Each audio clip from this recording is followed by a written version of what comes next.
सर्वप्रथम सर्व स्वामी भक्तांचे पुन्हा एकदा खूप खूप मनापासून स्वागत आहे। स्वामी कृपेने आपण सर्वजण सुखी, आनंदात, समाधानी तसेच स्वामींच्या सेवेमध्ये रममान असाल अशी आशा व्यक्त करून आज एक सुंदर असा अनुभव घेऊन तुमच्यासमोर आली आहे। खूप सुंदर अनुभव आहे। या अनुभव यवतमाळ जिल्ह्यातील रहिवासी असलेल्या एका स्वामी सेवेकरी ताईंचा आहे।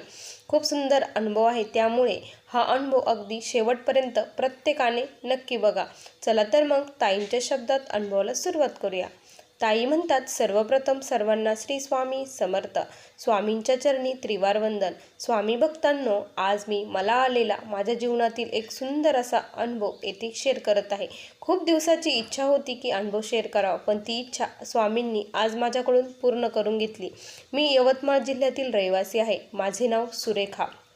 स्वामी भक्तांनो, काय झालं की मी स्वामी सेवेत येण्याचं कारण ही माझी मैत्रीण होती। कारण ती स्वामींची खूप निस्सीम भक्त। ती दर गुरुवारी स्वामींच्या मठात जात असे आणि स्वामींची सेवाही करत असे। आणि असेच माझे खूप प्रॉब्लेम होते आणि मी तिच्यासोबत कंटिन्यू बोलत असायची। आमचा आठवड्यातून 1-2 वेळा कॉल हे होतच असायचा। मग मी तुला माझे थोडेफार प्रॉब्लेम सांगितले, त्यावेळेस ती म्हटली, अगं तू स्वामींची सेवा सुरू कर, बघ तुझ्या घरामध्ये देखील खूप चेंजेस होतील, तुझे सर्व प्रश्न हे मार्गी लागतील, असं तिनं मला सांगितलं। आणि तेव्हापासून मग मी ही स्वामी सेवा करू लागले। आणि जेव्हापासून स्वामी घरी आले, सेवा सुरू झाली, प्रश्न सुटण्याऐवजी आणखी त्रास हा माझा वाढू लागला होता।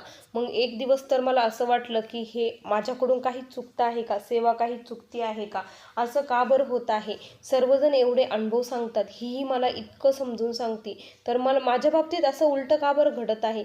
मी असं तिला बोलली, तर ती म्हटली, अगं सुरुवातीला आपले जे भोग असतात ते भोगावे लागतात आणि आपण जे काही पाप केलेलं असतं त्याचं देखील स्वामी सर्व काही आपली पाठी कोरी करून घेतात। त्यानंतर अनुभूतीही येत असते। तू जेवढी सेवा करशील, जेवढी मनोभावे सेवा करशील ना, तेवढं तुझ्यासाठी चांगलं असेल। असा स्वामींना सोडण्याचा कधीही विचार करू नको, ती असं म्हटली। मग तिच्या शब्दावरती विश्वास ठेवून मी स्वामी सेवा ही सुरूच ठेवली। माझा मुलगा हा खूप म्हणजे हट्टी होता। त्याचा हट्टीपणा हा कमी व्हावा यासाठी देखील मी स्वामी सेवा करत होते। माझ्या मुलीचे लग्न हे जमत नव्हते, त्यासाठी देखील स्वामी सेवा ही सुरू होती। मुलीला योग्य स्थळ येत नव्हते, काय करावे काहीच कळत नव्हते। जर स्थळ आलं तर मुलाला मुलगी पसंत होत नसायची।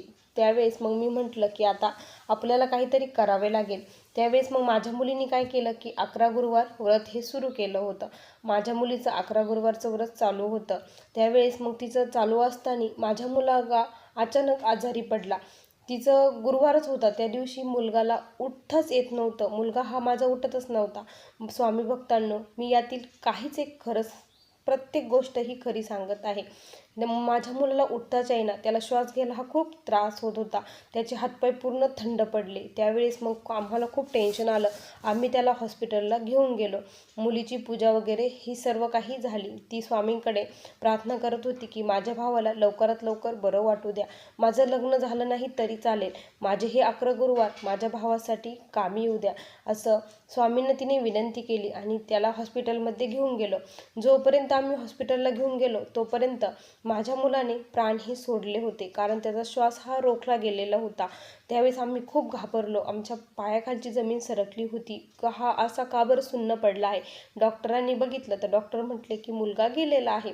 काय झालं अचानक काहीच एक कळायला मार्ग नव्हता। ज्यावेळेस माझ्या मुलीलाही कळालं की असं झालं, त्यावेळेस तिला खूप प्रचंड म्हणजे प्रचंड स्वामींचा राग आला आणि तिनं जी पूजा मांडलेली होती, जे स्वामींची मूर्ती होती, ती डायरेक्ट फेकून दिली, त्याचे तुकडे केले आणि तुम्ही नाहीच, तुम्ही या जगात नाहीच, सर्व काही तुम्ही जर इथं असताना तर आज हे आमच्यासोबत घडलंच नसतं। माझ्या आयुष्यातील सर्वात अनमोल गोष्ट तुम्ही माझ्यापासून हिरावून घेतली आहे। तुम्ही जर सत्याचे असताल, खरे असताल, तर माझ्या भावाला माझ्यासमोर तुम्ही आत्ताच्या आत्ता उभं करा, असं माझी मुलगी स्वामींना बोलत होती आणि म्हणत होती। त्यावेळेस आम्ही देखील खूप रडत होतो। पूर्ण आमचं घर हे दुःखामध्ये गेलेलं होतं, कुणीच असं हे नव्हतं, पूर्ण शोकमुक्त झालं होतं। मी सुद्धा बेशुद्ध अवस्थेमध्येच होती। मग माझी मुलीनं स्वामींना खूप हे केलं आणि तिने मूर्ती वगैरे सर्व काही फेकून दिली। त्यावेळेस ती म्हणली, तुम्ही जर खरे असताल तर माझ्या भावाला तुम्ही व्यवस्थित करताल, असं म्हटले। आणि माझा भाऊ घरी आला, घरी त्याचं आणण्यात आलं। त्यावेळेस सर्वजण खूप रडत होते, खूप म्हणजे खूप रडत होते। मी देखील स्वामींपुढे जाऊन खूप रडत होती. म्हणजे आता स्वामीच राहिले नाही, स्वामी तुमचं अस्तित्वच नाही असं मी म्हटलं. पण अचानक कोणीतरी म्हटलं की त्याचा हात आत्ता हलल्यासारखा झाला म्हणे.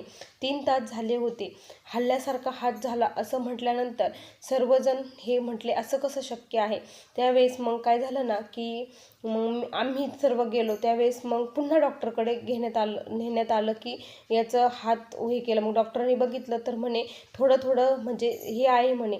हे कसं शक्य आहे म्हणे की आत्ताच पेशंट पूर्णपणे गेलेलं होतं आणि पुन्हा कसं असं होऊ शकतं.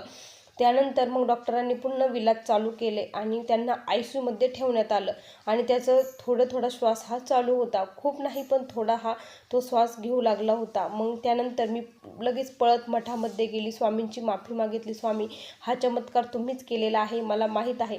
तुम्ही मला तुमचं अस्तित्व दाखवून दिलं, मी तुमचे तुकडे करून तुम्हाला घराबाहेर टाकलं आहे. म्हटलं स्वामी मला माफ करा, पण आता माझ्या भावाला पूर्णपणे बरं करा.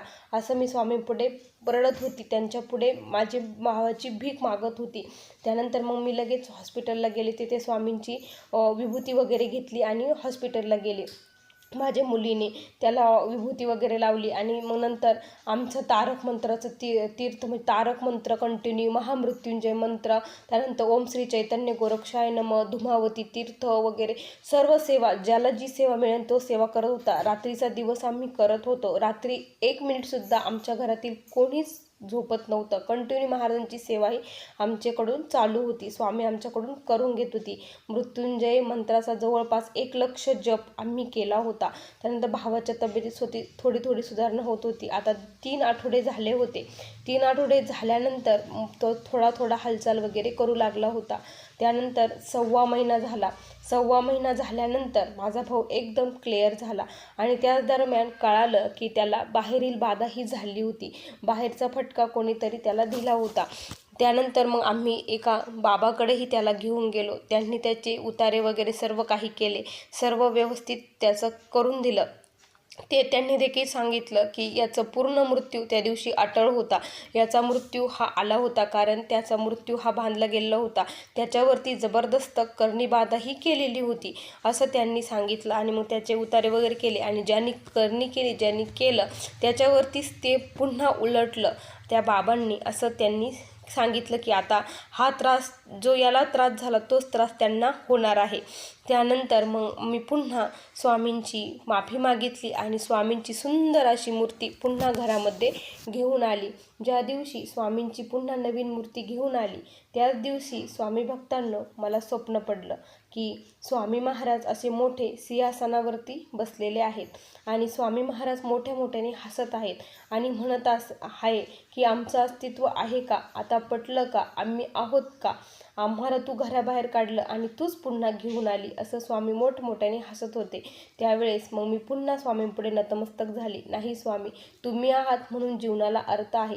तुम्ही जर नसता तर माझा भाऊ आमच्यामध्ये राहिला नसता. माझ्या आयुष्यातील सर्वात मोठी अनमोल गोष्ट जी आहे तो माझा भाऊ आहे. आता माझे लग्न नाही झाले तरी चालेल, पण माझा भाऊ आमच्यात आहे हेच माझ्यासाठी खूप आहे. आता जी काही सेवा असेल, जे काही असेल ते सर्व काही माझ्या भावासाठीच असणार, असं मी स्वामींना सांगितलं. हा आलेला स्वामी भक्तांनो मला हा अनुभव होता. तुम्हाला हा खोटं वाटेल पण मी याच्यातले एकही शब्द खोटा नाही, सर्व काही खरं आहे. खरंच स्वामी हम गया नहीं जिंदा है याची प्रचिती वारंवार देतात आणि स्वामींचं अस्तित्व खरंच आहे. प्रत्येकाने स्वामी सेवा करा आणि मेवा हा मिळवत राहा. श्री स्वामी समर्थ. बघा स्वामी भक्तांनो किती सुंदर अनुभव होता. तुम्हाला हा अनुभव कसा वाटला नक्की कमेंटमध्ये कळवा.